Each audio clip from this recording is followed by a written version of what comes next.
Pastor, bienvenido. Bienvenido, nos alegra tenerlo aquí. Pastor, bienvenido. Dios lo bendiga. Aleluya. Bendiciones para todos. Aleluya. Sea bendito el nombre del Señor. Vamos a hablar en esta mañana de un tema bien importante. He titulado esta palabra, ¿cómo enfrentar situaciones inesperadas?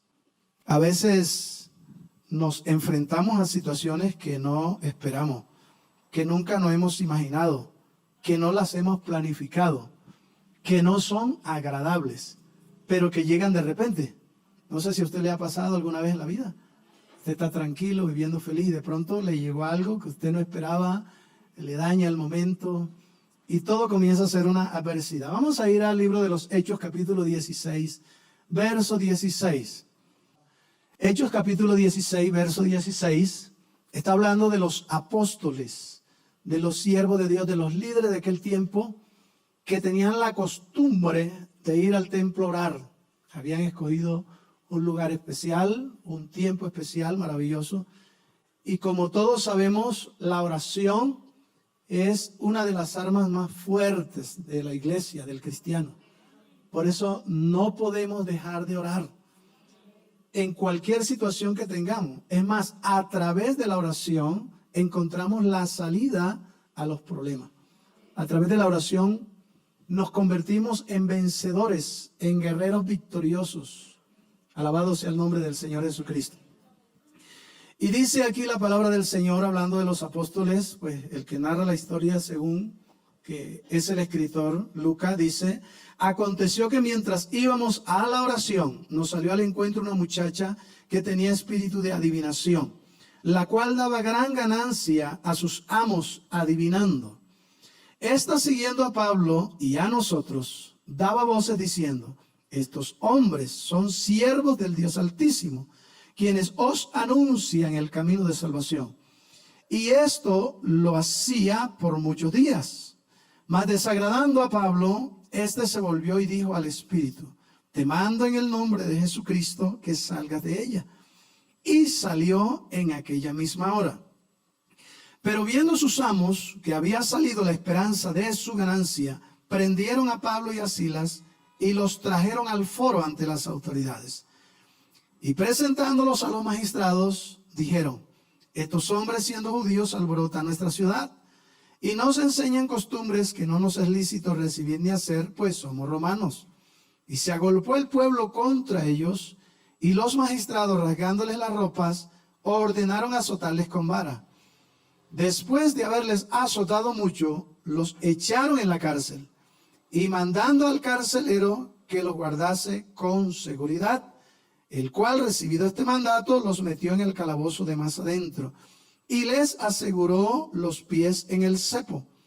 Pero a medianoche, orando, Pablo y Silas cantaban himnos a Dios, y los presos los oían. Entonces sobrevino de repente un gran terremoto, de tal manera que los cimientos de la cárcel se sacudían. Y al instante se abrieron todas las puertas. ¿Cuántas puertas se abrieron? Todas.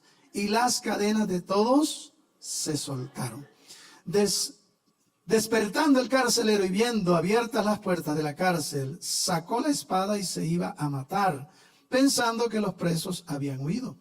Mas Pablo, clamando a gran voz, diciendo, o le dijo: no tengas o no te hagas ningún mal, pues todos estamos aquí. ¿Cuántos habían allí? Todos, nadie se había ido, aunque las puertas de la cárcel estaban abiertas. Eso es tremendo y digno de admirar, lo que hace el poder de Dios, ¿verdad? Dice el 29, él entonces, pidiendo luz, se precipitó adentro, y temblando se postró a los pies de Pablo y de Silas, y sacándolos les dijo: señores, ¿qué debo hacer para ser salvo? Hubo un interés tremendo, hubo un interés por la salvación. Ellos dijeron: cree en el Señor Jesucristo y serás salvo tú y tu casa. Y le hablaron la palabra del Señor a él y a todos los que estaban en su casa, y él, tomándolos en aquella misma hora de la noche, les lavó las heridas y enseguida se bautizó con todos los suyos. Y llevándolos a su casa, les puso la mesa se regocijó con toda su casa de haber creído a Dios. Y cuando fue de día, los magistrados enviaron alguaciles a decir, suelta a aquellos hombres. Pero ya Dios los había soltado primero. Denle un aplauso fuerte al Señor Jesucristo. Y diga, gloria a Dios. Diga, Cristo vive. A su nombre. Aleluya. Bendiciones múltiples para cada uno. Hay momentos en la vida en los que de repente nos llega una situación difícil y no sabemos qué hacer, como dice el apóstol Pablo, ¿verdad? Dice que no nos extrañemos cuando alguna cosa extraña os aconteciese, como cuando nos viene algo, un de repente. Las bendiciones de Dios vienen de repente también, ¿verdad? Pero cuando llegan las calamidades, los problemas de repente que no esperamos, esto a veces nos desmotiva y trata de confundirnos. Por un lado entendemos que la Biblia dice que somos hijos de Dios y que Él estará con nosotros siempre, que todo lo podemos en Él. Pero cuando algo nos hace falta y estamos tratando de superarnos en algo y no lo logramos, nos sentimos impotentes y esas cosas a veces nos entristecen. La Biblia dice que los apóstoles tenían por costumbre ir a la iglesia, ir al templo, a orar. Tenían una hora específica. Pero así como ellos iban a orar, también el enemigo tiene sus trabajadores, también tiene sus emisarios. Y en este caso encontramos una muchacha que era esclava y los amos les sacaban provecho porque la muchacha era una pitonisa. El enemigo la había posesionado y había en ella un espíritu de adivinación. Así que la Biblia dice que le traía gran ganancia a sus amos. A la humanidad siempre le ha gustado la brujería y le ha gustado consultar. Yo he estado en lugares donde la gente del pueblo, de la ciudad, va a los cultos, va a la iglesia, pide oración y si Dios no le hace el milagro en la iglesia, salido de la iglesia se va para donde el brujo para que lo rece, para que le ayude. Es decir, si Dios no pudo, voy a buscar la ayuda del brujo. Lo cual es algo inconcebible porque todo el poder lo tiene Dios. Pero la gente hace eso, hay gente que hace eso, hay gente que es muy seguidora de la maldad, de lo malo, le gusta consultar. Hay gente que no practica la brujería en sí, como digamos que sea brujo, que sea pitonisa, que sepa oraciones, que sepa rezo, que se interese por aprender esas cosas. Pero sí le gusta ir a consultar a los que saben. Y empiezan a ir a lugares. Cuando estuve predicando en Perú, me quedé admirado de ver libremente en las calles, así como a veces salimos en las calles de Colombia con tratados a evangelizar y a repartir tratados y a invitar a la gente a que busque de Dios y vaya a la iglesia. Allí también salen los brujos y tienen su gente que les paga y por las emisoras duran horas hablando y la gente le gusta eso, le encanta, ya le llaman el amarre. Venga para hacerle el amarre para que no se le vaya a su marido con otra, para que le vaya bien el trabajo, para que tenga buena salud, para que tenga buen dinero. Y empiezan a hacer los amarres y van a los negocios. Hay algunos que invitan o van de los brujos para que le den, compran los menjurjes, las cosas que preparan los brujos, y van y riegan y hacen todo lo que el brujo le diga al pie de la letra porque están seguros que así les va a ir bien. Y así hay gente en Colombia que también les gusta. Y encontramos la otra parte de personas que no son cristianos, pero que dicen no creer en la brujería. Dicen no creer en la brujería, pero estas personas también son afectadas por la brujería. ¿En qué consiste nuestra vida sobre la tierra? Estamos viviendo o estamos llamados a vivir, ¿verdad? Una de las dos fuerzas que hay, la fuerza del bien o la fuerza del mal. El que le cree a Dios o el que le cree al diablo. Y quien no le cree a Dios, pues termina creyéndole al diablo porque la Biblia enseña que el príncipe de este mundo es Satanás. Jesucristo lo dijo y lo enseñó y esa doctrina está en la Biblia y no podemos desconocerla. ¿Qué no puede hacer el diablo en un cristiano, en un hijo de Dios? Endemoniarlo, es decir, poseerlo como tal. ¿Qué puede hacer? Puede trabajarlo alrededor, crear adversidades, buscar una confusión en su vida, traer pesadez a su vida. De hecho, los brujos hacen trabajos a los evangélicos, aunque ellos saben que el poder de Dios es mayor, pero empiezan a hacer trabajos. Sé que la brujería es real, la persona puede hacer pactos con el diablo, ¿verdad? Los pactos se hacen de sangre y los pactos siempre son bebibles. de animales que en rituales se sacrifican a Satanás y son hechos en fechas especiales que la gente toma como buena. Por ejemplo, la Semana Santa, Viernes Santo, Jueves Santo, son días en que los brujos van al cementerio, hacen sus ritos, hacen sus pactos y se toma su sangre, pacta, y a través de la sangre, usted si ha leído el libro de Levítico encuentra que en la sangre está la vida y por eso Dios prohíbe beber la sangre. Ahora, la sangre de los animales es tomada dentro del ritual satánico para que la persona pacte. Es decir, la sangre representa el acuerdo al que está llegando con Satanás. No es que el hombre pacta con el diablo diciéndole, bueno, vamos a hacer un convenio, tú me das esto, yo te doy esto. No, no.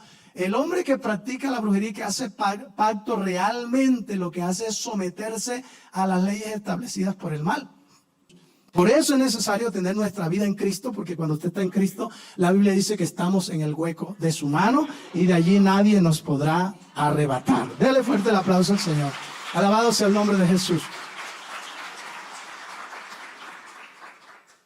La Biblia dice que esta muchacha llegó donde estaban los siervos de Dios. Cuando ellos iban para la iglesia, para el templo a orar, ella iba detrás. ¿Y qué decía? Estos hombres son siervos del Dios Altísimo. Yo le pregunto, ¿estaba diciendo mentira o estaba diciendo verdad? Estaba diciendo verdad. Por eso la gente le cree al brujo, porque el brujo dice una verdad y una mentira. Pero para poder convencer a la gente hay que decirle primero la verdad. Por eso el brujo le sana de algo, pero le empieza a cobrar el enemigo por otro lado. Y hay cosas que la persona empieza a subsanar, pero hay otras brechas o puertas que se van abriendo y son peores que la que se cerró. Es decir, la condición de una persona que consulta la brujería siempre será pésima. Usted va a encontrar gente que siempre está consultando el brujo y siempre tiene problemas. Nunca van los problemas a dejarlo. Está amarrado porque es como si estuviera haciendo un pacto. Y la Biblia dice que eso era lo que hacía la muchacha. ¿Qué traía a los amos? Ganancia. ¿Cómo era la ganancia? A través de su trabajo. El brujo trabaja eso. Él necesita una ganancia. ¿Quién lo respalda? El enemigo. Y el enemigo quiere que todas las almas se pierdan. Dios quiere que todas las almas sean salvas. Y por eso Cristo murió por nosotros. Esta muchacha era pitonisa. En alguna vez estuve haciendo una investigación sobre lo que significa pitón. La palabra pitón viene o se le colocó a una serpiente, ¿verdad? ¿Todos conocen la serpiente pitón? Y mirando una investigación en Discovery Channel, escuchaba que pitón cuando va a cazar su presa, ya sea un animal, ella se sube en un árbol a una distancia por donde su presa transita. Es decir, que de primera no agarra la presa, primero estudia a la presa a la que va a cazar. Se coloca allí y cuando la presa viene, que ve que viene la presa, ella empieza a botar un vaho. Exhala, exhala. Y ese vaho lo absorbe el animal y empieza a marearlo. O sea que es un veneno lo que bota. Y el animal se empieza a marear, le da sueño. ¿Qué hace cuando va pasando por debajo la presa? Se le tira encima y empieza a enrollarlo. Lo que hace la pitón es triturar primero al animal, le destruye todo el sistema óseo. Todo, hasta dejar un saco de hueso y de carne. Todo lo tritura, todo lo tritura. Es decir, que lo asfixia, primero lo asfixia, le quita el aliento. Cuando ya le quita el aliento, se lo come. En el campo de la espiritualidad, el brujo empieza a hacer el trabajo de la misma manera. Empieza a enviarle a la persona espíritu de enfriamiento, y estoy hablando ya con la iglesia. Le da flojera de ir al culto, siente que no es necesario, hoy, más luego oro, estoy cansado. Y todo esto es como el vaho de la serpiente, empieza a dormirlo y le va quitando las armas. Él no puede meterse, el diablo no puede llegar donde está la persona y decirle, hey Cristo, tú que estás ahí adentro, sal de ahí que yo voy para adentro ahora. No, eso nunca va a pasar. Antes, por el contrario, Cristo se mete donde está Satanás y lo echa afuera. Entonces, quien tiene a Cristo está en victoria. ¿Cuántos están en victoria?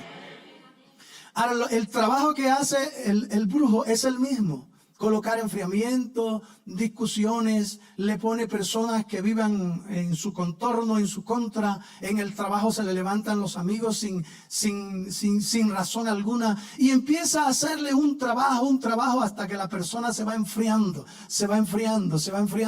hasta que llega el momento que logra sacarla de la iglesia y esa persona empieza una vida mundana, normal como antes.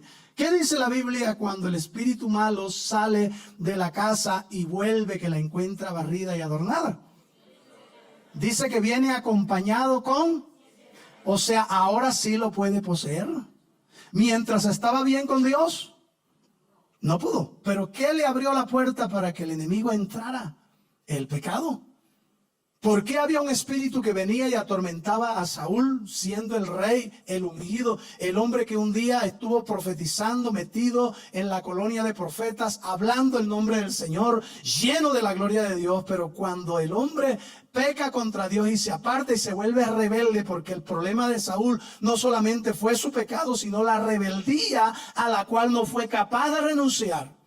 Y eso hizo que permaneciera el pecado en él. Y entonces venía un espíritu, dice la Biblia, de parte de Dios y lo atormentaba.